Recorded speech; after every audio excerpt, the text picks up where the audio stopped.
Mertz was one of them. He, one that I got to know pretty well. He ordered a lot of wine and stuff, specialty stuff. Now, this is the Corsican? Yeah. He was with Corsican course. Mm-hmm. That. And later on, I got to know a lot of those guys in Indochina later in the 70s, you know. Mm-hmm. And, yeah, he was well known in Marseille and over in Indochina, too. Now, during this time, weren't you also making false ID to be used in... Making all kinds of IDs. Yes. They gave me back my... somehow, somebody had salvaged, the state troopers had got, somebody had salvaged the whole ID setup. And it had been all over the desert floor. Now, how they did that, I don't know. And they say that there's supposed to be no record, I don't know if there is or isn't, of the FBI busting me in... on that deal. I don't know if there is. There should be a record of Pima County when I went there, but because it was under Rod MacKenzie, and there should be some kind of record there of that. I don't know. You know, these things, of course, I don't care one way or the other whether anybody proves it or not, because I'm just telling the story. If they don't like it, it's fine. If they like it, it's okay. Mm-hmm. I didn't do this for notoriety. I ended up getting a little bit. I didn't really, wasn't thinking of it when I did it. It was more of a thing to get it out of my system. Yeah. Now, we understand that there was a lot of false ID being used during the Kennedy assassination, false Secret Service ID. I'm sure ID. I made quite a bit of it. In fact, I know I did. You made Secret Service ID? Secret Service, yes. We made that. We made... some FBI IDs and cards for all of them as well. What about Oswald? Did you make one of... he was carrying some ID? Heidel, yeah, that Heidel thing that Joan wanted to know about, yeah. I made that name rung a bell, yeah, I did make that. Mm-hmm. But that was in New Orleans. I made that on Canal Street. I see. I had a place up above the Sailor's Bar. I don't think that's still around either. And you knew Oswald in New Orleans? Correct. Yeah, I knew who he was. I was told he was ONI, Office of Naval Intelligence, and to stay away from him because he was. John Rosselli had told me that the guy was on the gay side, and that I didn't want anything to do with him. You know. Did you see him again in Dallas prior to the assassination? Yeah, over at Ruby's place one time. That was the only time I ever saw him in Dallas that I know of. But he and Ruby were buddy-buddy. That was, when I saw them there, that was at his Ruby's club one of the few times I went up there. I was delivering him some signs. And Oswald was there. But he was just one of those regular guys I used to know was around that bunch, you know. You never asked any questions what somebody did. That wasn't the way you dealt with people. You were what you were, and they were what they were, and you didn't. Everybody was compartmentized. You didn't ask any questions. It was a sure way to get, well, you lose your payroll and end up who knows where. Yeah. Yeah, those people, they didn't play games. They whacked people as soon as looked at them. So you're in Dallas managing this safe house and making these IDs and so forth, and all this time you have no idea that Kennedy is coming to Dallas or that there's even going to be a plot or anything. No. It came out a couple of days before he came into town. Well, a week maybe. He was coming in. I didn't give it any thought. You know, I was making money. I was playing around with this the gambling thing with this bunch of Texas millionaires going to the Lamar Hotel down in Houston and up working this what they call a stick in our business, working the outside of the table so that the house gets in. You win, it's for the house. I worked that with around. That was the Lamar Hotel and the Adolphus. Lamar was in Houston. The Adolphus was in Dallas. And we had a suite of rooms, and both of them were these millionaires came in, and they were, I saw everybody, even the FBI came up there with those people, Hoover and Colson, and there was a whole bunch, several CIA men that I knew of, guys from that JM Wave, they used to come there. Mm-hmm. This David Morellis, who nobody ever talks about very much, he was, I'm sure he was involved in this thing as well as anybody else. And I don't know about shooting, I'm talking about in it some way or another. Mm-hmm. There's so many people that you don't know what they were doing there that day. I don't know, we're talking about the shooting day. It was just people from all walks of life there. Mm-hmm. I don't understand why somebody didn't know the thing was going to happen, before it happened. But, we're getting way ahead of it. But looks like we've got a break. We'll be right back with Rod MacKenzie after the break.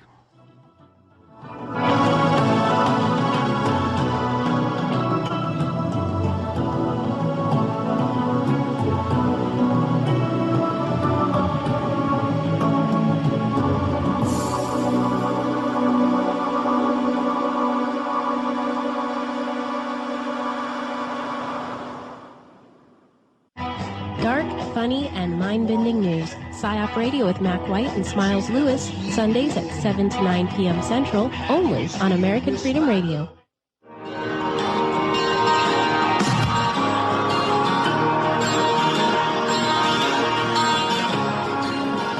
All right, welcome back. Thanks for tuning in to this live edition of PsiOp Radio. Live from Austin, Texas. So, Rod, you were about to describe when you first found out that you were involved in this plot to kill JFK. What happened on November 22nd? What is your memory of that day? I got bogged down there a little bit, but I had made ID for Percy Holt and Rogers and Harrelson. They had airline stuff and stuff like that. Flying permits and so on and so forth from Mineral Wells, Texas. They were going to take off. But I had made all this ID for them and under different names. And that seemed funny because they all had their own, two of them were pilots as it was. And I had been cut out of my safe house and sent over to the cabana again to stay there for almost a week. And they had made like a war room out of that safe house. There was mats up there and everything else. I'd only been back once or twice, and I was sort of ushered out, get back to the motel and just don't bother with anybody, And so I did. I minded my own business and stayed at the cabana. That was a nice place to stay. And I worked at Baylor, and I had the day of the hit, I was told to meet Miranda and Rosselli at the Baylor University cafeteria, which is downstairs, and it was at that time. I don't know if it is now or not. And which I did. I had gone to a bookstore, and then I went in about 11 o'clock. I guess I met them down there in the cafeteria, and had a donut and coffee and stuff. And we talked. There was pleasantries. Asked how Del Graham was. He told me that Del had asked for me, and so on and so forth. And Rosselli was back and forth on the telephone all that time, and right up to, I guess, 12 o'clock, right in there. And maybe 12:30, I don't know. That's probably when the hit went down. I don't know what. 12:30, yeah. What he was doing. But we didn't hear about it for a while. I'm sitting, finally he comes over and he tells me, well, I wouldn't be needed for whatever they were going to use me for, and just to go to work like I normally did at 3 o'clock. I'd get over there at 2:30 and get scrubbed in for whatever case was going on. There was a gigantic operating room, X-shaped with 30 operating rooms or something like that, and there was always a case going. So that's when I heard about the hit. Was up in the OR. Somebody come running in, one of the security guys yelled that Kennedy had been killed.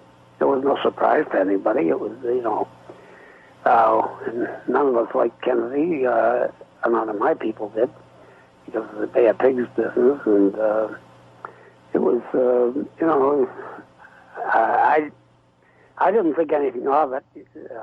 Later on, I got a little shivery because I heard about that bullet being put on a stretcher over at Parkland, and figured that might have been what they were going to use me for. Mm-hmm. Something like that. And, that got a little hairy in your mind. Yeah. But, you start thinking you're into the thing, which I obviously was, but I didn't get used. That was it. Just like the guys on the other side of the railroad trestle, Percy Holt and Rogers and Harrelson, they didn't get used. They ended up being those tramps. Now, this was a shooting team, you're saying, that you found out later was on the other side of the underpass, and they would have shot Kennedy had he managed to make it through Dealey Plaza. On the way out if he'd gone through that pass, And so your job at Baylor Hospital, had the motorcade gone to Baylor instead of Parkland, it might have been you who did what had to be done there, It was like 50-50. If they turned around and come back to Baylor, it was actually shorter than going to Parkland. Mm-hmm. But I guess they were heading in the direction of Parkland, so they just went that way, under the underpass, and went up Simmons Freeway that way. Mm-hmm. But, so I just worked that day and left at 11, 11:30 is when I used to get out of there. And went back to Cabana, and I went to the Chief. Well, of course, the Pepsi convention was in at that time. And the night before, I had seen a whole bunch of these people that were, Nixon included, at the Cabana. Yes, Nixon was in Dallas at the time of the assassination, wasn't he? He visited the Cabana in the room next to mine with Martina Lorenz was there, and Frank Sturgis, and another Latin guy, and they were pretty noisy, and another girl. They were all in that room, and Nixon went in that room for about a half an hour, because I was watching out my window. I had got a little irritated. They were making so much noise over there, music-wise and so on. Now, these people that Nixon was meeting with were Cubans, correct? Frank Sturgis was not Cuban. He was right. Italian. Yes. Biarelli is his real name. And Frank Sturgis later became well-known during the Watergate era. Right. Yeah. He and Rodriguez, who was also, I guess he's still alive. He was around that area the day before. I don't know if he was around during the thing or not. But those guys were all in town. There were so many people in town. It was amazing. We're talking nasty people. Well, Rod, we'll be right back. We'll be right back on the other side of the hour after these messages for a short segment, and then some more commercials and a very long segment. Stay tuned. This is PsiOp Radio live from Austin, Texas. I